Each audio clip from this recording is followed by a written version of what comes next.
नमस्ते प्रणाम। हम किरण शर्मा, हम मंजू शर्मा अपना चैनल पर स्वागत करछी। नमस्ते प्रणाम सब दीदी भाजी के प्रणाम, जते दाई माय चाची भैया सब गोटन के प्रणाम करै छी। और हम दोनों देवरानी जेठानी बहुत प्यारा से बेटी विवाह गीत बनावे जा रहल छी। अहाँ सब जरूर कमेंट करब, प्यारा आशीर्वाद देब। और पता है अहाँ सब लेकिन हमरा फेसबुक के भूल गेल छी।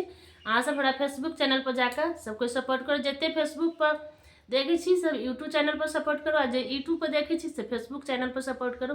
और जहिना सब दिन प्यारा आशीर्वाद दै छल तहिना दैत रहो और आगाँ बढ़ाओ। और बहुत प्यारा से हम दोनों देवरानी जेठानी बेटी विवाह गीत बनवे जा रहल छी। और पता है यहाँ सबके एते प्यार आशीर्वाद है तो हमरा 2 महीना में फेसबुको पर 5000 फॉलोवर्स पूरा वाला भ गेल। शायद आज से कल तक में पूरा भ जाए, लेकिन अहाँ सबके प्यार आशीर्वाद अहिना बनल रहते तो और आगा बढ़बे।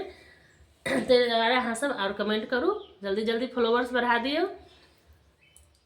तना तना देव